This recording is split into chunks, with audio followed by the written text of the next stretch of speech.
Сайн байна уу? Ардын явцлын үлгийн амуу тарины эх орон Монголын хаймар нутаг болсон Сэлэн сайхан нутгийн Бугант ерхий боловчрын сургуулийн 11 байнгын суралцагч Бацраг гэдэг хүүхэд байна.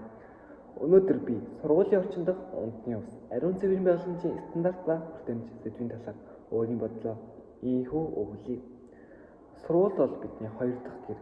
Бид өдөр бүр энд суралцаж хөгжим мөрөөдлөө биелүүлэхийн төлөө хичээдэг. Харин энэ бүгдэд нэг чухал асуудал бий. Тэр бол цэвэр орчин, унтны ус, ариун цэврийн зөв нөхцөл. Цэвэр усгүй ариун цэвэр хангалттай орчинд бидний эрүүл мэнд, анхаарал төвлөрөл, сургууль нөлөөлдөг. Зарим сургуульд унтны ус эсвэл ариун цэврийн өрөөнд цэвэр ус, цаас, угаалгын савн байхгүй байх тохиолдолч бий. Энэ бол бид хүүхэд бүрийн эрхийн зөрчил юм.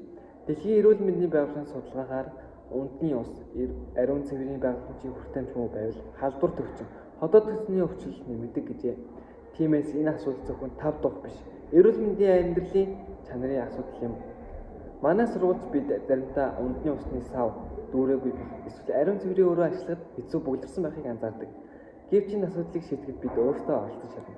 Жишээгээр дурдвал цэвэр ус, эрүүл амьдрал уриандаа сурагчдын санаачлагаар постерлаа, цэвэрлэгний аян зохион байгуулах, ус хэмнэх зөв эрхлэх сурчлах зэрэг энгийн нөлөөллийн алхамд том өөрчлөлт авчирч чадна.